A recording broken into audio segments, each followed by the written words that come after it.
You want to like him, but you can't. Are you listening? What? Are you listening? Did you bring me on this show to insult me? Yeah. That's what I'm saying. That's what I'm trying to say. Yeah. Hey, y'all don't want it with us, man. You straight gangsters over there, Straight man. gangsters. Ah, Yeah.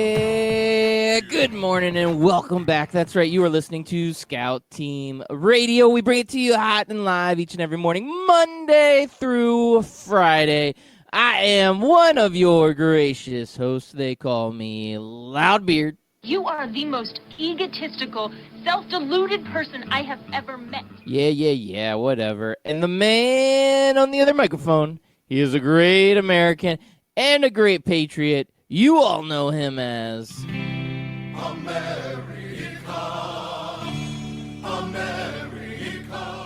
Yes, ladies and gentlemen, boys and girls, children of all ages. It is your boy, Chris America, coming to you live this Monday, July the 9th, 2019. And Loudbeard, Eighth. Is it the 8th? Mm-hmm. Damn it. I was like, no, is it? Yep. All right. 2019, July the 8th. You know, Loudbeard, you sounded exactly what I felt like getting out of bed this morning.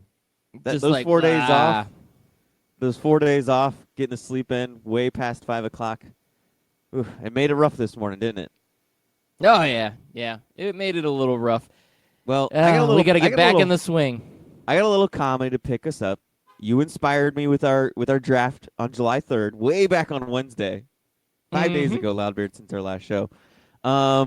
You drafted potato salad with raisins as a must-have at a July 4th party. So maybe this little bit of comedy will wake you up. All right. I'm ready for it. Go to white people for 400. Okay, let's try it. Your friend Karen brings her potato salad to your cookout. Uh-oh, T'Challa.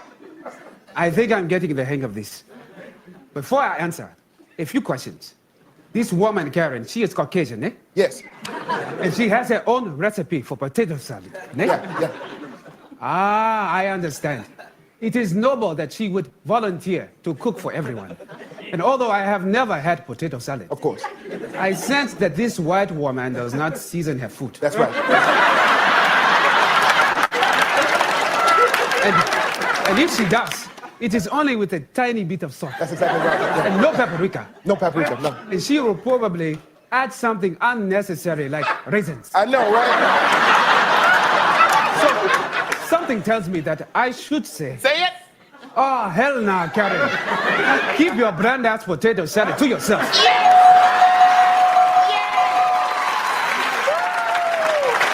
Oh, man. You got it, T'Challa. In the face. Yeah. Black Panther, welcome to Black Jeopardy. Woo. Why you doing Karen like that? What? Come on. What's funny Don't be is my doing mom's Karen name is like Karen. that. My mom's name is Karen. There we go. Did she bring you some potato salad for 4th of July? Make you some nice unseasoned with raisins potato salad? No. Luckily, my mom's not that crazy. All right. Good to hear. Well, Good to hear. Loudbeard, this was quite the sports weekend. When we left on Wednesday, I kind of felt like, okay, we're going to have the World Cup to talk about. And that would really be it. But the NBA turned loose on us this weekend, Loudbeard. And I have no words, man, what went down. Did you at all suspect what went down to actually come close to happening? No, absolutely not. There was never once a whisper of Paul George getting traded. And you know me, I've been on this bandwagon for a year where I said, I think Kawhi's going to stay in Toronto. Well, I was proven wrong. All my statements over the last year have all been proven wrong, Chris America, and I did not see Kawhi Leonard going to the LA Clippers. I did not see that at all. And what made it crazier is this was all put together by Kawhi, the quiet, reserved guy. I've always said this, when people do massive crimes or whatever, their neighbors always say, like, I don't understand. He was so quiet. Yeah, that's because he's been plotting and thinking about and scheming ways to pull off what he did. And that's what Kawhi Leonard's been doing. He's just been quietly in the background, just plotting and scheming this weekend all this time. Well, and it's funny because everybody's like, why does he not just make a decision? What's taking him so long? Well, what was taking him so long is he was kind of orchestrating the best place for him. And I'm sure he talked to L.A. and said, well, I'd go to you and I'd play for you if you have another superstar. And there's another guy I like out there. I like Paul George. Can you get him? If you can get him, I'll come play for you. I also saw rumors that Toronto was in play to get Paul George. But the Oklahoma City Thunder wanted Pascal Siakam, and the Raptors said, no, we like this guy. We don't want to cut ties with Pascal Siakam. We don't want to give him up for Paul George. So they ended up not going through with that trade, and it looks like the Clippers were the ones that gave a arm and a leg to get Paul George. Now, it seems worth it because now they've got Paul George and Kawhi Leonard, but they gave up like 5 first-round draft picks. I mean, it was crazy, the haul that they sent over to Oklahoma City. These trades are getting ridiculous because, I mean, that's about the same that the Lakers sent to New Orleans. So we'll see what New Orleans and Toronto can do with these trades, but we've talked about this all the time, that this is what these small markets have to do because guys like Kawhi Leonard and AD just don't want to stay there. And I don't know what else small markets are supposed to do than what Toronto did for Kawhi. Yeah, that was it. I mean, this was the storybook situation where they said, we're all in on you, Kawhi. We're going to let you sit out as much as you want to sit out. We're going to do the recovery plan from your quad injury from last season when you were with the Spurs. We're going to let you do it how you want to do it with the guys that you want to help support you. And they did everything right. Now, Toronto was rewarded with a championship. So, again, we're not going to feel bad for Toronto, but at the same time, now they're having to start over a little bit. They lost their big-time superstar, so they're not going to be the same competitive team that they were this season. And they did everything they could to retain him, absolutely everything, and it still wasn't enough. So you're right. I mean, these big-market teams like your LAs and your Brooklyns, these teams are going to be the ones that get all the superstars. The small market teams or the mid-market teams, they're going to continue to struggle because it's hard to lure these superstars to these teams. It just really is. Yeah, Nodber, now that the deck is done being shuffled, actually, first, let me go back to this. What do you think about Doc Rivers not only trading away his son, either last year or the year before that, but now he's traded for a guy that was either dating or married to his daughter. I can't remember which, but he had a relationship with his daughter, and then he got a stripper impregnated while cheating on his daughter, and he traded for that guy. Does this all show business. that Doc Rivers is willing to do whatever it takes to win? It's all business, absolutely. Yeah, I always thought it was weird when his son was on his team. I'm like, in Little League, I get it when somebody like dad's coaching the team, but in the NBA, your dad's the coach. It's all business. Doc is just going to have to maintain it. If it were you and you had the opportunity to get a superstar basketball player and bring in another guy that is a superstar basketball player and have one of the greatest teams ever assembled, basically the Avengers of the NBA at this point. Let's not go that far. Okay, I'm Just Paul George and Kawhi. Yeah, well, okay. Maybe. But that's what we were talking about before, though. Like, the deck has been shuffled, and there are no super teams in the NBA right now. Not the true form of super teams. I know people are getting excited about the Lakers again because they signed DeMarcus Cousins, and I'm just sitting here thinking, okay, did anybody miss DeMarcus Cousins the last 2 years? He hasn't done anything. He's still getting 1-year contracts because nobody in the NBA believes he's a big-time player. It's true. It's absolutely true. Yeah, it's become almost like a dynamic duo type league. Instead of having that super team like the Golden State Warriors where you had 3 to 4 superstars on one team, it's now going back to the two-man band, right? It's like the old Chicago Bulls when you had the Jordan Pippen. You have other role players around. You can talk about Yeah. how good other players are, but it's really those two guys that really drive your team. And you're getting back to that. AD and LeBron with the Lakers. You've got Kawhi and PG with the Clippers. You've got Harden Kevin Durant and Kyrie now with Brooklyn. Yep. Good ones. Harden and Chris Paul.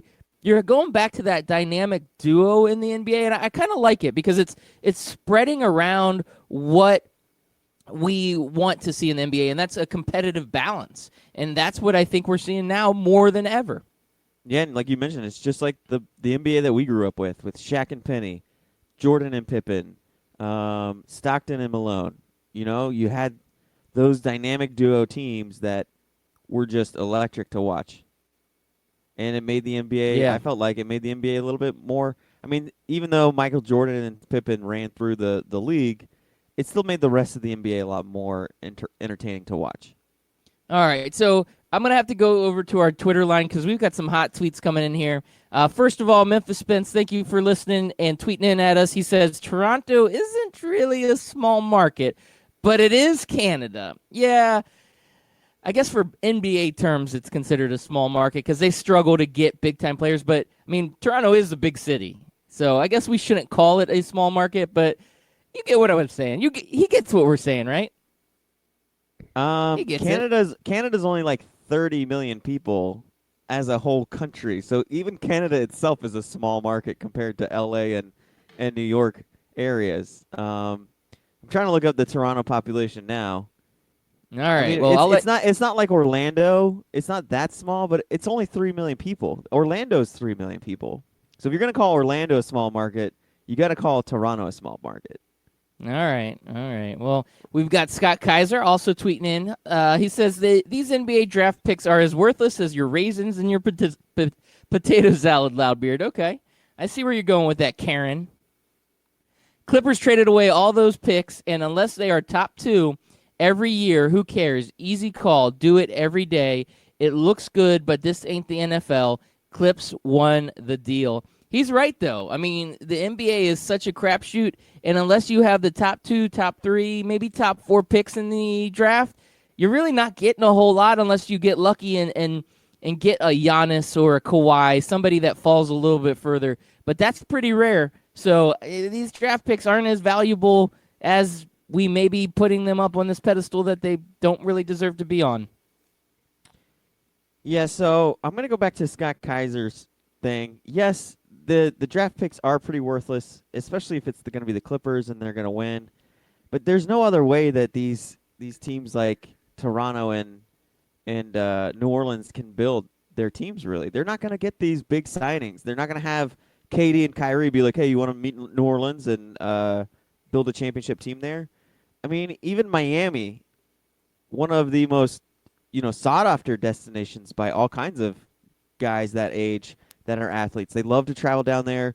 They love, having a home down in Miami.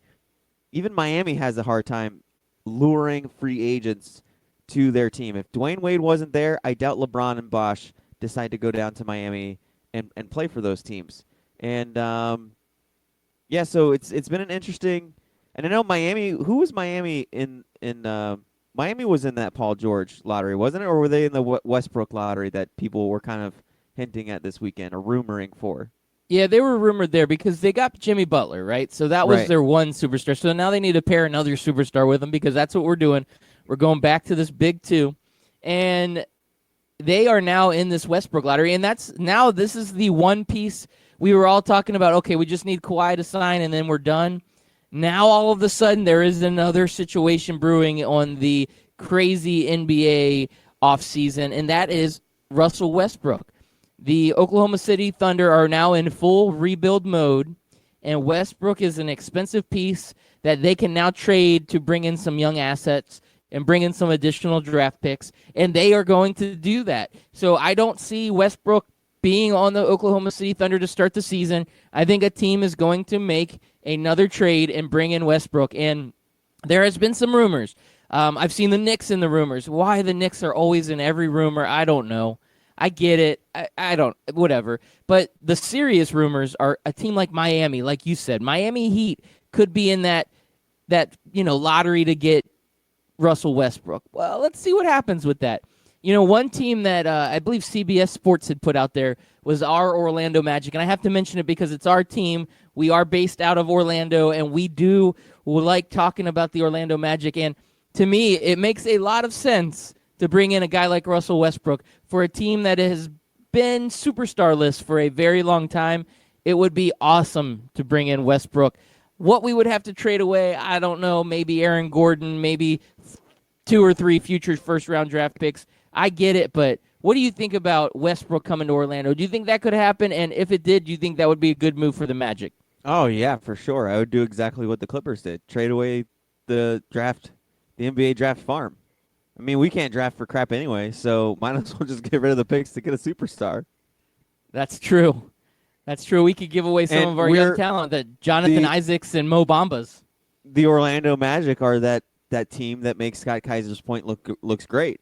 If you don't draft well with your picks, it doesn't matter. It looks good, but it doesn't. We tanked for all those years, and the best we could come up with was trading away all those draft picks and building a somewhat respectable squad to limp their way into the playoffs. Yeah, I But guess then you look at other deals like that. One that comes to mind is the Boston Celtics Nets trade back in 2011, 2012, whenever that was, when they traded off Kevin Garnett and Paul Pierce. Yes, and they got all those draft picks. I would say in the long run, the Boston Celtics won that trade by getting all those draft picks. At least for the next 5 years, they built up a solid roster. Now, neither team really did anything with that trade as far as championship goes, but and it's taken the Nets an awful long time to get back to where they are now. But short term, I'd say the Boston Celtics won that trade. I mean, nothing the Nets are doing now has anything to do with getting Kevin Garnett and Paul Pierce. Yeah, and they got Garnett and Paul Pierce. They made the playoffs, and then those guys were basically over the hill, and that team stunk for years. And they are just now recovering from all that drama. And they're recovering because of trades and free agency, not because of the draft. I guess the exception to the rule on the early draft picks that helps, if you look at a team like Golden State, their dynasty wasn't built on just picking up Kevin Durant as a free agent. It was built on Klay Thompson, Steph Curry, and Draymond Green. And if you look at drafting those 3 players, that's what caused that team to be the dynasty that it is. And they weren't all high draft picks. They weren't all number 1 draft picks. I mean, these guys, Steph was 5th or 6th in the draft. Draymond was a 2nd rounder, and Klay, I think, was in the teens. So, you could might have to stat check me on that. I could be a little bit off on them where they got drafted, but they weren't number 1 and number 2 overall players that they got. It wasn't like Oklahoma City when they got Durant number 2, Westbrook at 5, and then Harden at 4 or something like that. Whatever their drafts were, it was later in the draft. So Golden State was able to build. So you can build through the draft, but sometimes it takes a little bit of luck. And with all these draft picks, maybe they can get lucky with 1 or 2 of these picks out of the 5 and bring in some great talent. But this is going to be a long rebuild for Oklahoma City now. Especially, if they lose Westbrook. You went into the July 4th with Oklahoma City fans still feeling pretty good about your team. The Golden State Warriors thin out. You're seeing LA Lakers not signing anybody really big outside of the AD trade, and you're feeling like, okay, we can do this. We were just one crazy shot over Paul George away from going deeper into the playoffs. We could have had a good deep run. This is our year. And then you wake up one morning and you hear that Kawhi Leonard has signed with the LA Clippers. And you're like, oh man, okay, well it's just Kawhi Leonard. That's fine. Oklahoma City still has Paul George and Russell Westbrook. We're good to go. And then the next news feed drops Paul George traded to the Clippers. And your heart sinks at that moment if you're an OKC fan. Yeah, that one had to have hurt because again you weren't expecting it. No, you weren't not expecting at all. it. Mm. There were no rumors of this until about broke. The rumors really didn't start until right when it was ready to be announced. And unless you were paying, I didn't pay attention to Twitter much this weekend, so maybe I'm wrong on that. But I had no clue this was coming until a buddy texted me that it happened. Yeah. I do have one other big NBA news that I need to share, and it's about these super teams, kind of, sort of, in a roundabout way. But the Andre Iguodala was a big part of this Golden State Warriors team, and he got traded to Memphis. They were cutting some salaries, and he just ends up being a casualty of the NBA offseason. But the Warriors CEO, Joe Lacob, he comes out and he reveals that the team plans on retiring Andre Iguodala's jersey. Chris of America, does Andre Iguodala deserve his jersey retired in Golden State? All right, now I'm ready to just start doing what the NCAA does and start taking away championships from the Warriors. Every single jersey they retire from these teams, we take away. You gotta lower a banner. Like this is getting out of control. We're retiring. I mean, does he deserve it? No, I can't say he does. Yes, he won an MVP for them, a Finals MVP. He's helped them win a bunch of championships, but I feel like if you want to retire someone's jersey, they got to stay for at least 8 seasons, 8 to 10. Okay, I like that. Now, he was part of that death lineup, which gradually turned into the Hamptons 5, which doesn't sound as deadly.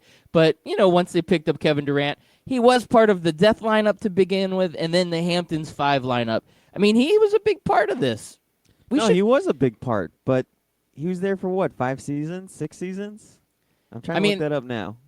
If they retire his jersey, I expect Zaza Pachulia's jersey to be retired, Kevon Looney's jersey to be retired, Andrew Bogut, he definitely deserves his jersey up in the rafters. I expect all of these players to get the credit they deserve. So let's go ahead and have some consistency, Golden State. Let's go ahead and retire everybody that played on that. Patrick McCaw, he should be retired both in Toronto and in Golden State. I mean, these guys deserve this. Let's go ahead and just do it. All right, let's see. He was in Philly for 8 seasons. He was in Golden State from 2013 to 2019. So he was in Philly longer than he was in Golden State by 2 years. Yeah, but they didn't win any championships, so that's true. They can't retire him there. I mean, he didn't do anything good.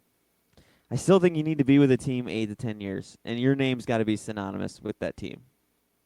Like when you say, name me a Golden State Warrior player, Andre Iguodala is not going to be one of the names that people name on the street. Yeah, he might be the 4th or 5th person that gets named. Yes, and that's only if you run into like actual NBA fans. But if you're talking to just regular old Joe Schmo off the street, they're never going to get to his name. They're going to be like Steph Curry, Klay Thompson. They might get to Draymond Green after that, and then I believe that's where it'll stop. Kevin Durant if he was still on the team, obviously. Yeah. Like I bet you more if we went next season and asked fans on the street to name Golden State Warrior players, they would name Kevin Durant more times than they would even come close to like naming Andre Iguodala.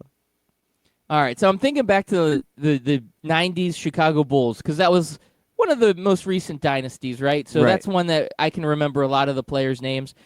So would you equate Andre Iguodala? Is he like the B.J. Armstrong of the Golden State Warriors? Oh yeah, the B.J. Armstrong, the Horace Bill Grant, Cartwright, the Dennis Rodman.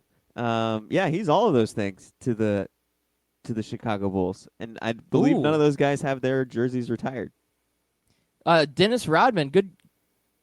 I'm glad you brought him up. Just so you know, I want to make sure that we're all informed here. He is not being charged for stealing yoga clothes from a yoga studio. That was big news over the weekend. Yep, he's not being charged in that case.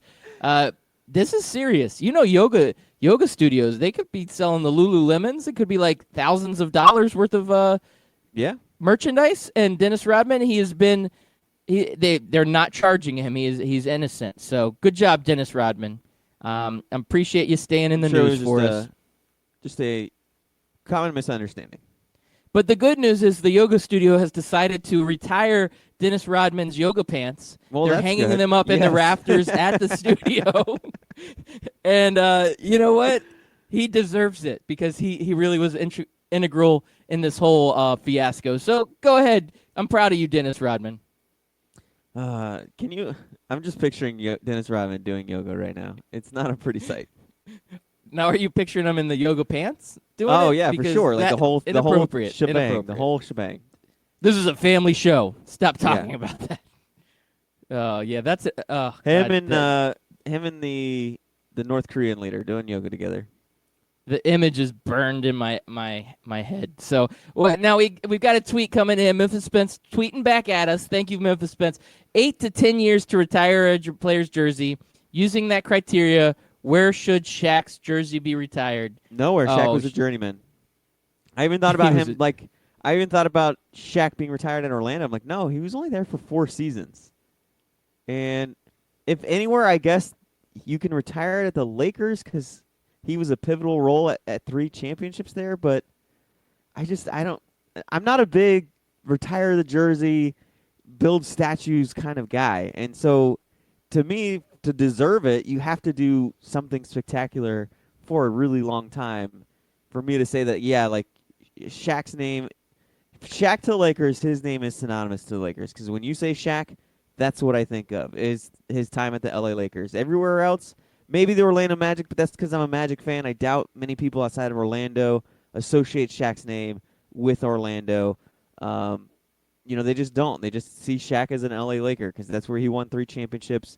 There was a whole feud between him and Kobe, the whole Sacramento Queens references during that rivalry. That's just what the biggest memories of Shaq were in LA. So if you're going to retire it, it's going to be retired there, but nowhere else for Shaq does he get to retire his jersey.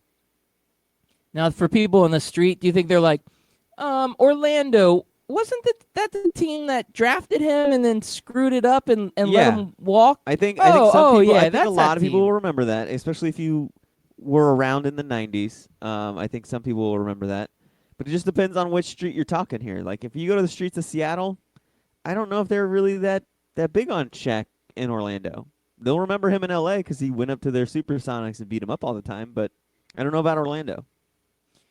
Oh, all right. So Memphis Spence is saying that the Heat retired Shaq's jersey. Now, he did win Yeah, a championship He for did win a Miami championship there, but with Dwayne Wade. Yeah. Does that deserve jersey I mean, retirement? he was more like Andre Iguodala for that Miami team than he was Shaq.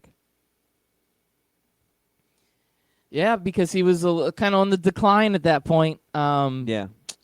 Yeah, I don't know if the Heat should have done that. Now the Heat have the rare problem, I guess, before the whole LeBron going there, but where they really don't have that many superstars in their history. You know, LA, if you look at the Lakers, you can name 10 superstars that probably deserve their jerseys retired. But before you got the big 3 in Miami, it was Dwayne Wade, and then who else before that? They were probably struggling to find jerseys to retire. So you Yeah. had Shaq. What do you go back and you say, oh, Ronnie Cycli was a big name in Miami? I mean, who else in Miami? I guess Alonzo Mourning, but to me, Alonzo, I mean, he was not even his prime in Miami, but, you know, I guess, I don't know. Chris Yeah. America. Scott Kaiser coming in. We've already been over this. Miami retired Dan Marino's and Jordan's jersey, so they are the barometer of nothing.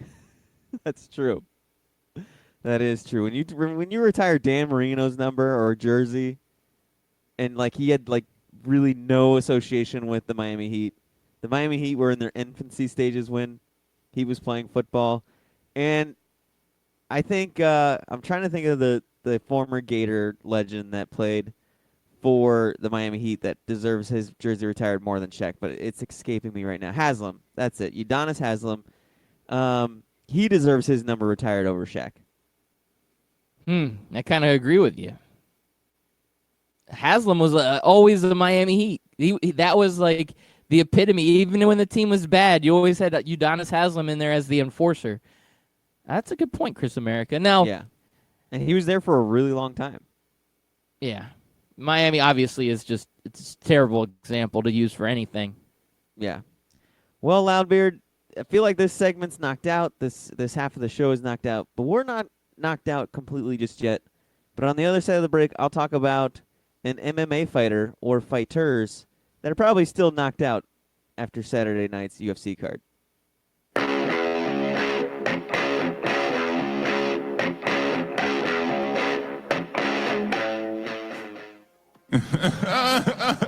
Hey, Kawhi, what are you laughing at, man? This isn't funny.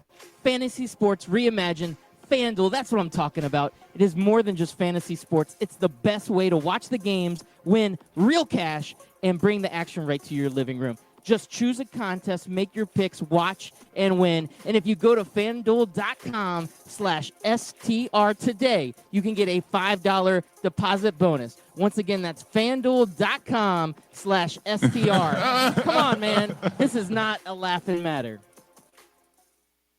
If you've been listening to Scout Team Radio for a long time, you know that myself, Loudbeard, has placed a bet or two in his day. That's right, I've lost the beard bet, I lost the romper bet, but one place I don't like losing is when I bet money, and I can easily do that at MyBookie. That's right, you can go to mybookie.ag, use promo code 12OZSports, and get a 100% deposit bonus up to $1,000. Hey, guess what? That is a lot of money. Do it.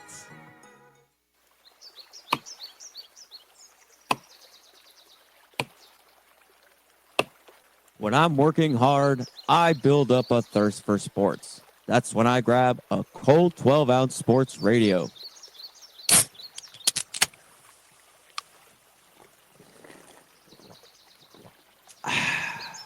"12-ounce sports radio. Quench your sports thirst."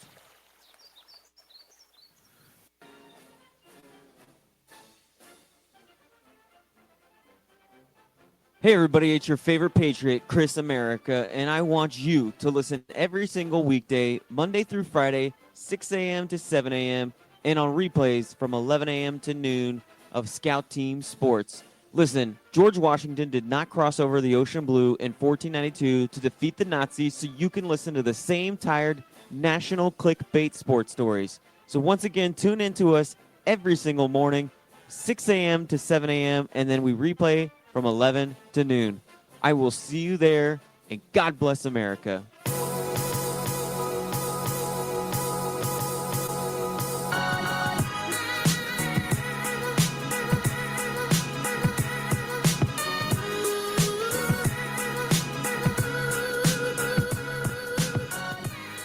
Welcome back. Thank you all for listening in. We appreciate it. Once again, you are listening to Scout Team Radio. We bring it to you hot and live each and every morning, Monday through Friday, right here on 12-ounce Sports Radio. We are also being simulcast on the Full Press Radio Network, and we are part of the Barn Burner Podcast Network. So we thank our other affiliates and our partners there. They are great to us, and we appreciate it.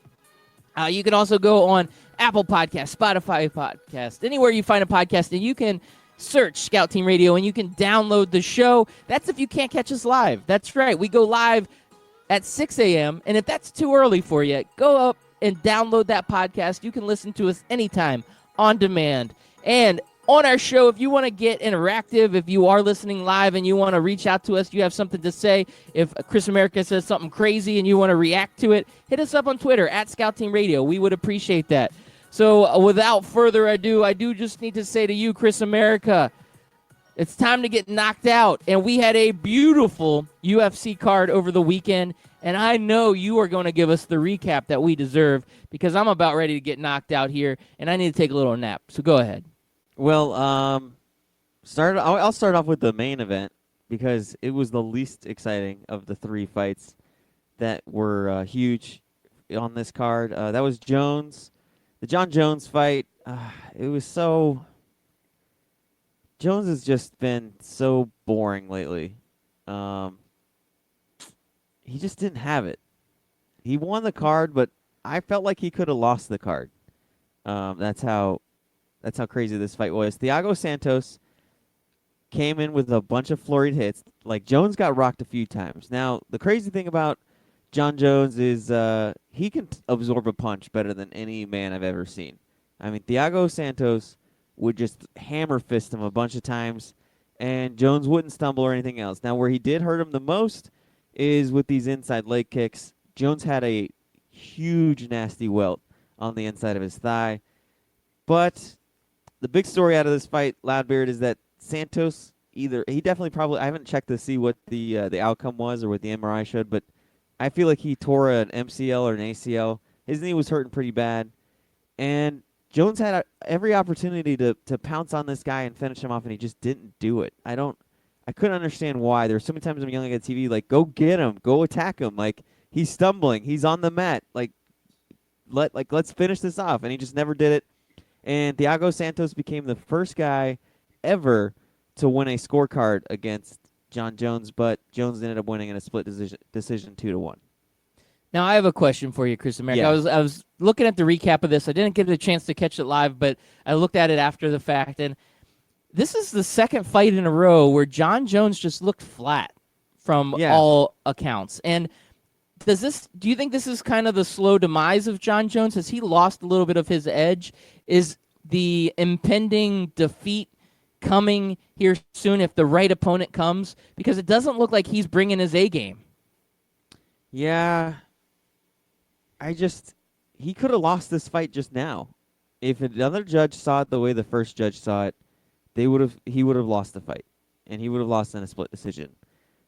It was a very, very close fight, and it wasn't because Jones was bad or that Thiago just really beat him.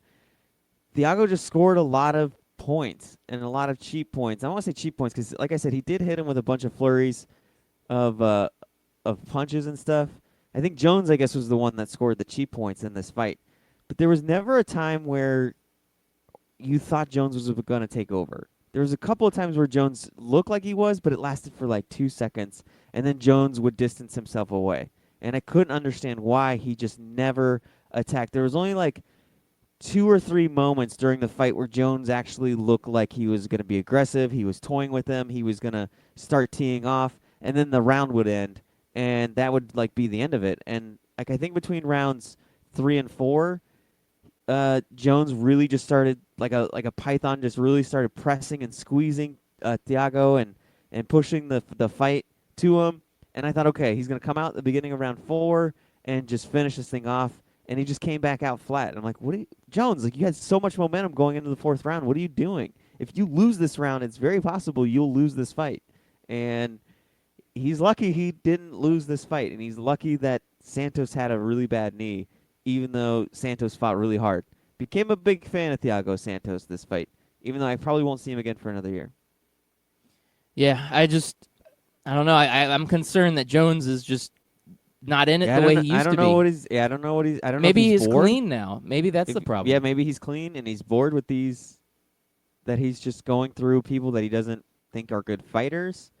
I don't know what his deal was, but let's move on from that boring match and let's get to the Amanda Nunes Holly Holm, the second time in a row where we had a massive knockout kick to the face.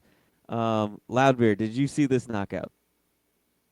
I saw some of the images. I didn't see the video, but yeah.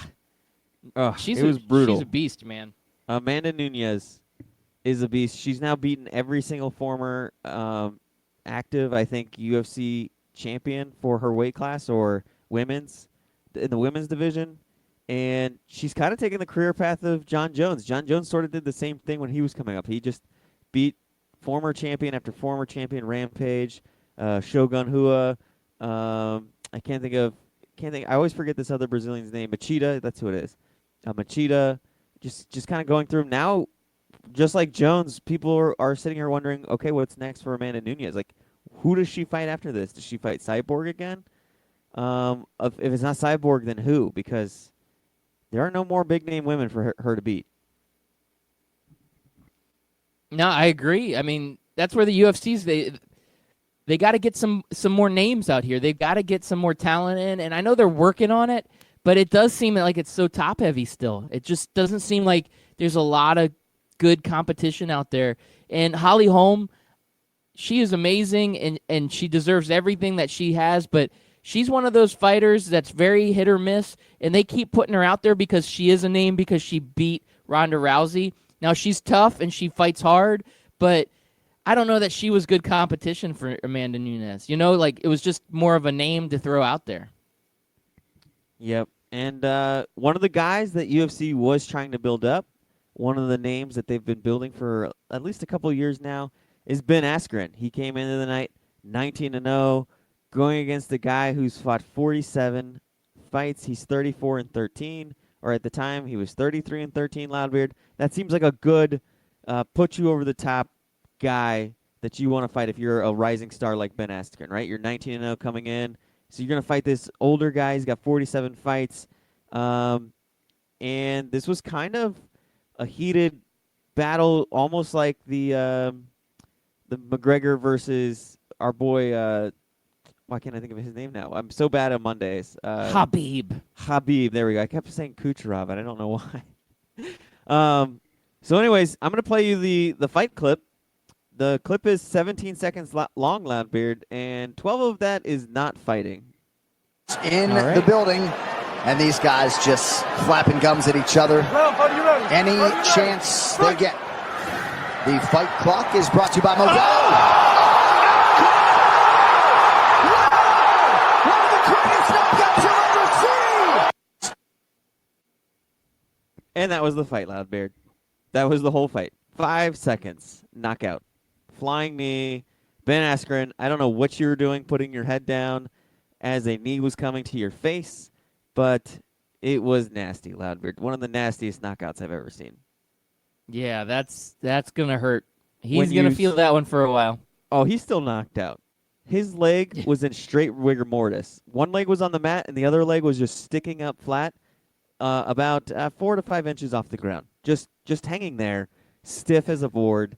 It was ridiculous, Loudbeard. When you saw the replay from behind Askren, you see Jorge get up in the air, and you see that he's even looking down at Askren's head and lining up the knee to make sure like he knocks it right, and then just throws the knee into his jaw, and Askren's out. And so after the fight, Jorge was like went over. He punched him twice before the ref got over there because he got up, started punching him. The referee split him up. Then he went over and started pounding the mat at Ben Askren's body because it wasn't. But Ben Askren wasn't there. He wasn't alive anymore. He was dead for a few minutes. And then he went around celebrating and stuff, kind of like our boy Habib did, because of all the trash talk. And now, Loudbeard, I'm gonna play you the. I'm gonna play you the press conference afterwards. And if you are offended by bad language, I didn't have time to edit it out. So if you don't want to, we're gonna flip the flag here on Scout Team Radio. But here was the interview afterwards, or the press conference afterwards, with Jorge. Criticism. People say the punches weren't really necessary. Maybe they were super necessary. Why were they necessary? What do you mean, why were they not necessary? Because he was already knocked out at that point. But the referee hadn't pulled me off. And my job is to hit somebody till the referee pulls me off. So to those people, I would say maybe don't watch him and may go back to soccer. I saw some other criticisms, perhaps, of your celebration afterwards. Any regrets at the celebration or your behavior in the cage afterwards?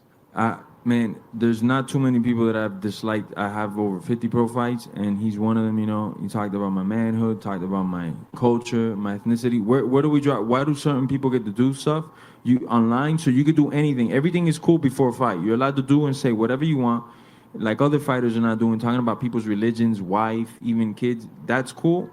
But after a fight, I'm not allowed to showboat and rub it in your face. So you and guys like you could see it and be like, maybe I don't talk so much shit because when I cross one of these real motherfuckers, they're going to make me pay for it, man. They're going to embarrass the shit out of me. And it's not over for Ben either. He still has to deal with me. If I see him at Whole Foods, I'm going to still slap that dude up because I don't like him. All right, Loudbeard, what do you think? Wow. Yeah, no, that's the mentality of a fighter, though, man. This is one of those where same thing happened with Khabib and McGregor, or Habib and McGregor, is you get personal and you take things over the line, and then all of a sudden you don't care what happens. In this fight, Askren, he pushed the limits, and he probably took it a little too far, and you got that full rage, and you get to see what the aftermath of that was, and he has no apologies for that. He's all in it. He's all in it. And it's the one sport, that in boxing, where you can take it to the guy who's been talking trash. And I agree with him, man. Like Chris America. Oh, I was gonna say, speaking of trash talk, there's some trash talk going on Twitter right now. Yeah, so you can finish your thought, and then we got to get to this tweet because I think she's right. This trash talker on Twitter, Jenny of the Ohio, or Jenny of Ohio. The Ohio. She is talking some major trash. So go ahead and finish, and then we'll get into her trash talk. No, I was just going to say that in basketball, you can talk trash, and I mean, if you get into a fight, you're going to get suspended. Same with football. But in MMA, all right, talk that trash, dude. I'm coming with this knee, and I'm going to knock you the F out. And then I'm going to punch you some more times until the referee pulls me off of you. It gets personal, like you said. And, It does get personal. So do you want to read it, or do you want me to read it? Well, I'll go ahead and read it. We're about 40 minutes in, and the Chris America has yet to discuss the world champions, the U.S. women's national team. How unpatriotic. I agree. Well, I was saving the best for last. I wanted to make sure we got everything boring out of the way so we can discuss another trash-talking team that backed up their trash talk. I thought it was brilliant that Rapinoe was one of the goal scorers on at the end of the game or during the game in the finals. She scored what? She was 3 for 3 on penalty kicks throughout the World Cup. Oh, yeah. She's like a master on the penalty kick. She's an assassin. And A ninja. great time to be an American yesterday. Now, there was also some complaints that the men's finals was also yesterday. Did you watch both games, Loudbeard? No, I watched the women's. That's it. I Yeah, did not that's watch it. the men's. I That's don't it. know, And why would I want to go from like top elite soccer to like minor league soccer? It's a very good point. The women's are where it's at, man. That is the team right there. That's the team of destiny. Going back-to-back, the only women's team ever to go back-to-back in World Cups. And this was a team of destiny. They got a lot of criticism for the tea drinking celebration, for over-celebrating in that huge win they had early in the tournament. And this team backed it up, and they get the big win. And it was a great game. 2-0 was the final score. They defeat the Netherlands. The Netherlands really never had any sort of attack against USA. Felt like they were always on the defense. And it ended up being an amazing victory. God bless America. Yeah, all that criticism. I think France can now take all those sour grapes and turn them into wine. And it would be a delicious wine. It would be a delicious wine. I yeah, would drink it Loudbeard, with dinner. It was brilliant Fine to steak. see. I felt like, have you ever played FIFA or watched people play FIFA soccer, Loudbeard? Like the video game? Yeah. Yes, I've seen people play it. I don't think I've ever played it, but I've had friends that have played it. Yep. So I have two friends. One friend plays video games or plays FIFA all the time, and then the other friend just comes over. This is like way back in the day, by the way. None of us have this kind of time on our hands anymore, but the other friend just kind of came over, and he would just mash buttons and hope for the best. And that's what this game I'm usually looked that like. friend. Yeah.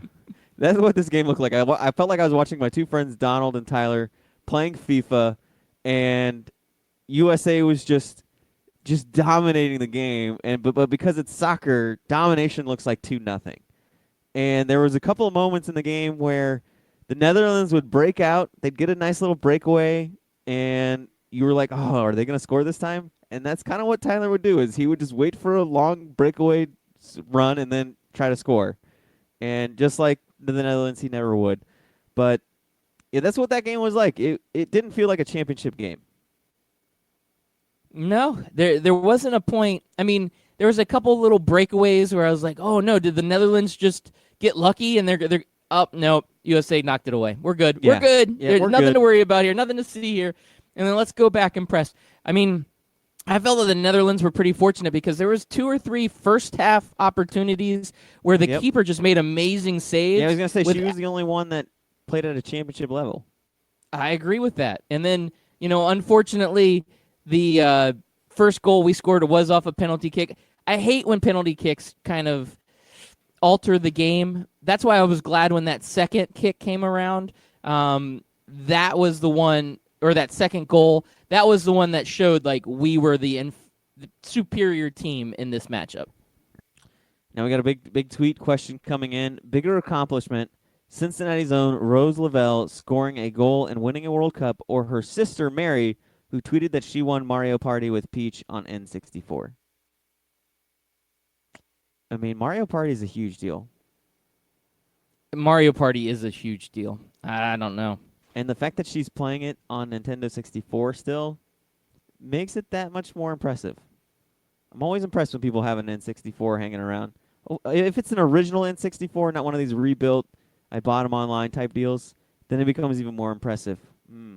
This is a tough one. I think should be a would you rather type scenario on Craft Brewed Sports. Would you rather win the World Cup or win Mario Party with Peach on N64? That is a good would you rather.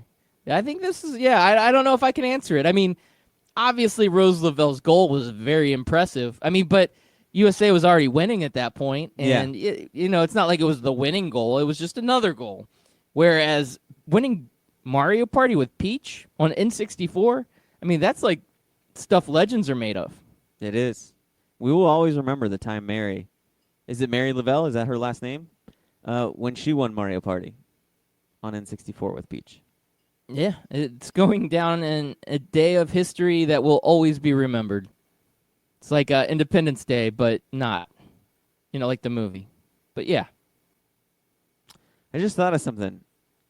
We should play Mario Kart, but you can't use weapons. Just find out who the best racer is. We have a challenge to the Lavelle family coming in on the tweeter machine. Scott Kaiser, he says, I have my original N64 in my closet. It's still in working order. The Lavelle family don't want it with me on anything N64 related. Tell me to at me. Or tell them to at me. Tell me to at me. Tell them to at me, Scout Team Radio. Oh, he's calling out the whole family. The whole family's So for an going N64 down. Olympics, you need Mario Kart, you need Mario Party, and you need GoldenEye. You need GoldenEye, yep. Are there any other GoldenEye. games you need for an N64 World Cup? Yeah, there's got to be a few other ones. Those are the only ones I can think of at the moment. I'm sure we can get some chiming in here on which N64s would be the best. I don't know, Chris America. There's another one, but I think it's a one-player game. It was where you killed dinosaurs. I want to say it was called Talcum or something weird like that. Oh, Turok or something. I remember that one. Yeah. I actually liked that one. That was a fun game. Now, Chris America, a couple things. We're running out of time here. I'm just going to go a couple of the other notes I had here. Home Run Derby tonight. You excited? Wait, that's tonight? Yeah. Oh, we didn't talk Tonight. Forget all that then. Our boy, Joey Chestnut, the most dominant athlete ever, wins it again, and it wasn't even close to Loudbeard. 71 hot dogs. I think the nearest one was 49.50. Loudbeard, can we just have two separate events where Joey Chestnut just tries to compete against his old records, and then you have another event where you can let somebody else win? Yeah, I This mean, is I hate just to not say fair. this, Chris America. It could be blasphemous, but we already know who's going to win. It's like you when are. Golden State last season was playing, and everybody's like, "Oh yeah, Golden State's gonna win." Joey Chestnut was that Golden State a couple years ago. This is getting sad because you don't even want to watch it because you know who's gonna win. There's not Because it's even any competition. Yeah. It's not like you're going in. The guys that came in second, third, and fourth, they came in, and they've never eaten past maybe 50 hot dogs ever in their life. So what makes them think that day when they wake up that they're somehow going to miraculously eat over 70 hot dogs? It's just not going to happen. Their bodies can't do what Joey Chestnut's body can do. They absolutely cannot. Other big news, Chris America, and you talked about some fighting. Dante Wilder and Tyson Fury, they set their rematch for February. Wilder at 41-0-1 and Fury at 28-0-1. They had that split decision last time they fought. This could be the biggest boxing match of the century. I thought it was a draw. Yeah, I said split decision. Yeah, Draw. it was a draw. It was a yeah. draw. That's why they're both at 0-1 because they drew. Right. They drew it drew out. When is this fight? Tie. It's like soccer. February. All right. Set your calendar, Loudbeard. I don't want you picking up your parents. I don't want you having to go to soccer events or whatever. No more excuses. We're watching this fight together. Absolutely. I'm in. All right, cool. Wimbledon carries on today. Coco Gauff, the 15-year-old phenom, continues her dominance. She's in the fourth round of Wimbledon. She's got a match set early this morning. She's what American tennis needs. She's taking that baton and carrying it strong, and I'm excited to watch her career take off. Venus She and could be the next are out. Serena, dare I Yeah. say. She could be. And there's no Serena or there's no Venus to stop her. Oh It'll man, just be her. It is. It's unbelievable. And one last thing. This is the last thing I've got because we are running out of time. And I don't even know if I have time to discuss this, but did you know that Mississippi banned the word burger to be used on any plant-based food item? So now the term veggie burger cannot be used for a manufacturer when they have a veggie burger because Mississippi thinks that the word burger is misleading and deceiving for real meat-eating Americans. Do you think this is fair? Yeah, we don't need probably one of the most overweight states to be fooling people into eating healthier. When I want a burger, I want a burger. I don't want a burger. Don't be I don't fooling want me. a flour burger. Don't be fooling me with your vegetables. No. I want real meat. I bet you do. What is that supposed to mean? It means what it means, Loudbeard. Have a great Monday, guys. We're out of here.